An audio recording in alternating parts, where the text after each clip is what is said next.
What's up, everybody? This is SOS Rampages back at you with the second edition of this. And yeah, we are trying this out. We're doing some MMA type predictions, kind of a little bit differently, trying to go along with kind of what I play along with DraftKings.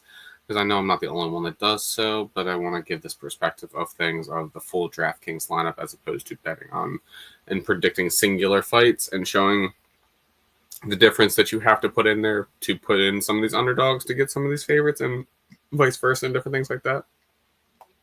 I appreciate anybody that's joining me at that SOS Rampages handle on any of the YouTube videos or on my Twitch. I usually watch the fights along live on Twitch, so you can check me out on Saturday night during the fights live, and you can, talk all that mess about my terrible picks and predictions and talk mess about my UFC 5 skill base and stuff like that. Yeah, I feel like this is a little bit different presentation than others do it, where they do the full breakdown, the full presentation, which I do enjoy. And, that's not necessarily me. That's not what I think I could do. I wouldn't mind doing that possibly in the future, but this is just a different presentation of how I want to do it, at least. So it makes it a little bit shorter and easily condensed, as well as it gives a different spin on it that I don't see as much of out there. This card has been very, very hard as far as, especially with this DraftKings side of things, because the lines are so skewed. The favorites are so big when they are favorited, and it's the same thing with like the underdogs being so. Had to stretch out on a limb on a couple of these things that are. Do I necessarily feel so confident and locked about? No. But I felt locked last week, and I sat there at 2-4. So I'm not the worst about the situation, and I feel like these are the best case scenarios from what I can see and what I can gather. I'm sure there's other people that can even tell me in the comments about different ways I should go about it and different things I should do, but this is kind of where I'm at with it as far as I'm concerned.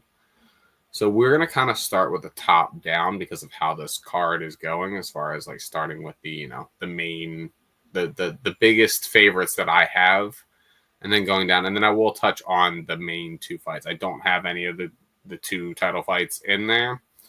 Could come back to bite me a little bit because of Kayla Harrison and the way that Merab are takedown-wise, and it being a 5-round fight, it could get a lot of points.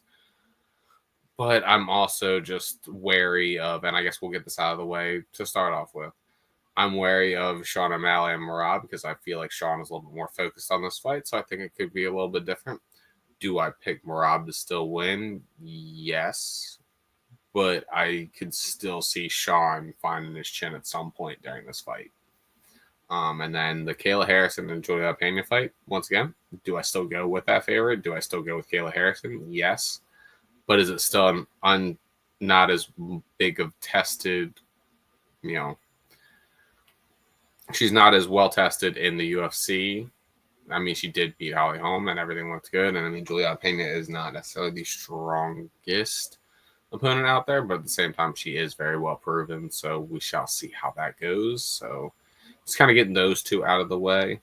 My favorite that I did end up picking is Mirzakhanov. He's undefeated. He's fighting Bronson Ribeiro. I don't see anything out of Ribeiro that Mirzakhanov is going to struggle with at all. Obviously, people can get caught, but the way Mirzakhanov fights is very... I mean, he's not a big name right now because he fights so sporadically and people don't know him because of that. So, fights a little bit more often. Maybe he could become a bigger name, but at this point in time, I think he, and this was originally supposed to be Johnny Walker. So, I probably would have still picked him over Johnny Walker, but at the same time, this is a little bit, easier of a fight to pick on that, end of things. The next one down, and I tried to stay with some of them. I really did pick all of the fights that were kind of the 50-50 fights on the booking lines, just because you almost had to, unless you were to pick a bunch of huge underdogs.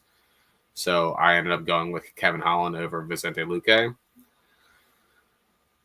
I'm a big Kevin Holland fan. I'm also a big Luque fan. I like both of them a lot.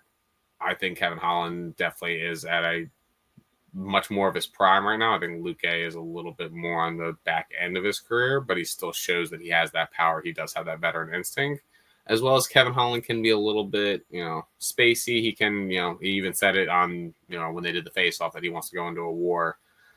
mean, does that have to be your mindset? Can't you just go in saying you're going to ice him? Because you should be able to ice him. You should be able to knock him out / submit him early. But I'm still going with Kevin Holland because he is fresher. I do think if they do try to go into a war, I don't know if Luque's chin holds up with that at this point. As well as I think Kevin Holland could just win out a decision as well. And we've seen Luque also get submitted recently, which Kevin Holland is, well versed in the chokes as well, at least. So he might even catch him in one of those. Next way down a little bit less, and like I said, I didn't put the numbers out there. Murzakanov said that 9,600, so that was a big favorite there. Kevin Holland is at 8,800, and then right underneath him is that Kalen Chaos Williams at 8,700. I mean, this is a last minute booking, which makes me a little bit nervous, as well as Gustafsson's first fight in the UFC, which makes me a little on the nervous side of things. And Chaos can also be a little sporadic on how he fights. Like sometimes he looks great out there, and sometimes it's a little, it doesn't. So he got me last time with that. So, and I do seem to have faith with people a lot longer than I should sometimes, but I don't really see a better option at this point, especially against a UFC debut of Gustafsson, unless he is one of those at least top 20 fighters. Then Chaos usually seems to handle them pretty well. So I still have faith that Chaos is going to be able to take care of it there. The closest fight on the card, as far as like the betting line is concerned, Sergey Spivak and Cortez Acosta. I like Spivak in this big. The wrestling, I don't see Cortez Acosta being able to handle that. Maybe he could catch him, and maybe I'm underestimating Cortez Acosta and his takedown defense as well as his power, but I haven't seen, and Spivak's fought such bigger names. This seems like a way to bounce him back to get him into that spot that he needs to kind of be in, as well as, like I said, I mean, and this is going to be a test for Costa, is if he can get that next echelon of fight. But I think that this is going to be that wall he's going to hit where Spivak's going to be able to take him down and maul him on the ground, and I feel pretty confident about that. My two underdogs are a little bit of stretches because, like I said, I think a lot of this card have underdogs where a lot of them could come up and win. I mean, it is a fight at the end of the day. That is how fights work. No matter what, there's usually options. Sometimes it's a little more obvious than others.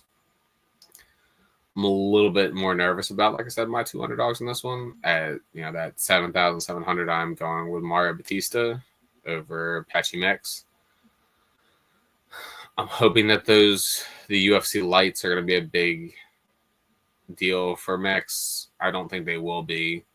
I'm hoping that Batista's competition that he's faced lately with the Aldo fight, and the fact that how the Aldo fight went, I think he's going to be looking out there to prove himself, hopefully. Especially proving himself against, someone that's just coming into the UFC. He is on a 7-fight win streak. I mean, if I've got to back an underdog, someone on a 7-fight win streak is pretty solid for that. But I do feel very, very nervous about it. I cannot lie as far as that's concerned. Because I know Patchy Mix is the real deal. I'm hoping that it's going to be almost that first hiccup, that first fight hiccup that people have, / Batista being on that next echelon and really being on that next level.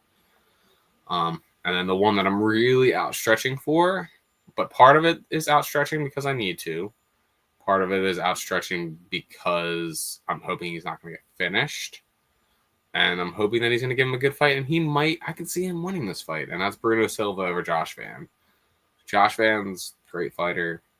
He's young, though. I could see that youngness going against him possibly.